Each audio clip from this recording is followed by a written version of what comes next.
naming makisaya sa Batangas, abay binisita namin ang isang school dito sa Mabalacat, Pampanga upang alamin ang magandang balita.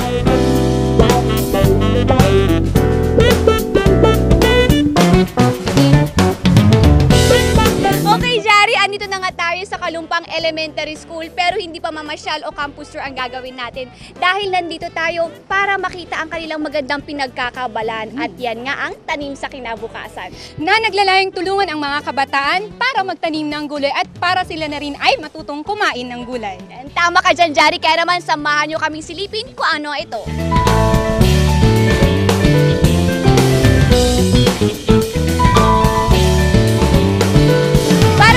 Natin maintindihan kung ano yung tanim sa kinabukasan, makakasama natin si Sir Rick Reyes. Good morning po, sir. Good morning. Good morning po. Sir, kwentuhan nyo naman po kami patungkol dito sa tanim sa kinabukasan.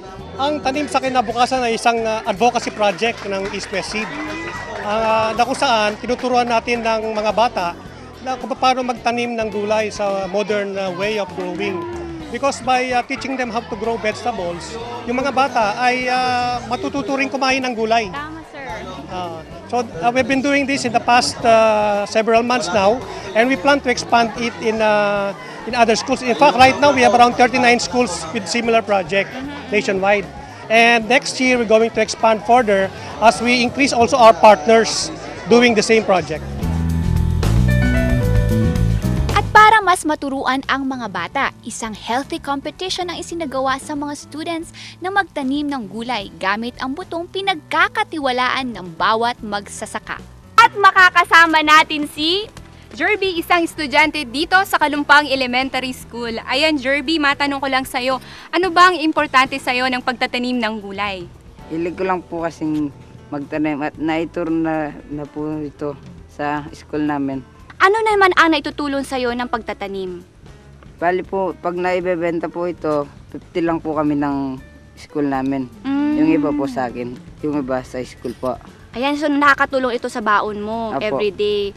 At dito naman sa ating likuran, Jerby, ay meron tayong mga tomatoes. At alam mo ba, Jerby, na mayaman ang tomatoes ng lycopene na nakaka-prevent sa atin ng mga heart diseases. Ayan. Puntahan pa natin yung ibang mga tanim nyo.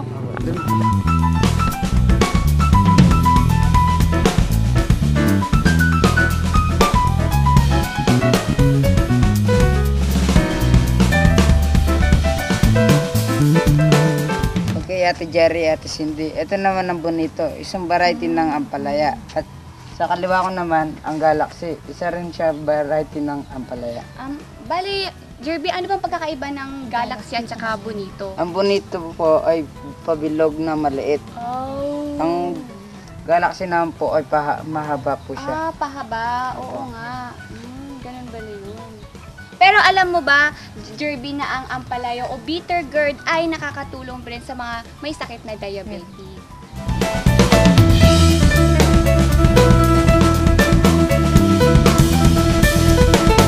Okay, Jerby, ano naman ang masasabi mo sa ganitong proyekto ng inyong school? Pasalamat din ako sa school dahil malaking tulong ang naibibigay nito sa akin at sa pamilya ko.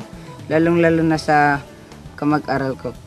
Ayan, maraming salamat, Jerby! Sana ipagpatuloy nyo at mapalugo nyo pa itong proyektong binigay sa inyo ng inyong paaralan. At mas mapalago nyo pa at makatulong kayo sa inyong mga magulang. Salamat din po sa pagdalaw ninyo sa aming school. Singlusog ng mga tanim ni Jerby ang kanyang adhikain na matulungan ang pamilya gamit ang mga buto ng pangarap. Sir, tanong ko lang po kung ano po yung pagkakaiba ng hybrid sa regular breed na binibenta po niyo.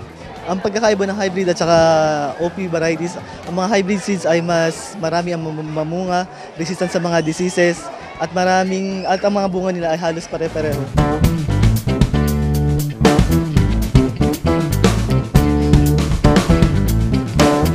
Magtanim ay di biro, maghapong nakayupo, la la la la la la la la la la la la la.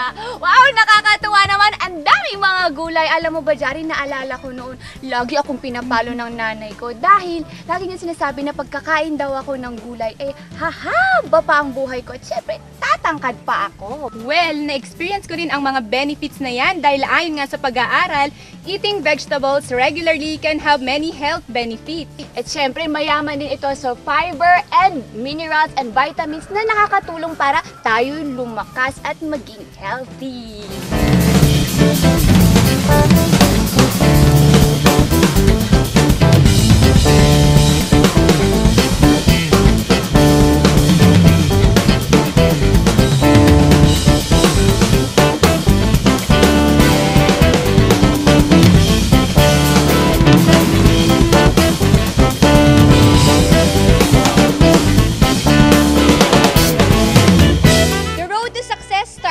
Gaya lamang ng paralang ito na nakaisip ng magandang paraan para sa ikabubuti ng kanyang mag-aaral. At sana'y maging halimbawa ang mga kabataan dito na tayo ay kumain pa ng gulay. Kaya mga bata dyan, tara na't kumain ng gulay para sa masaganang buhay. At lahat ng yan dito lang sa Mag TV na Atin To!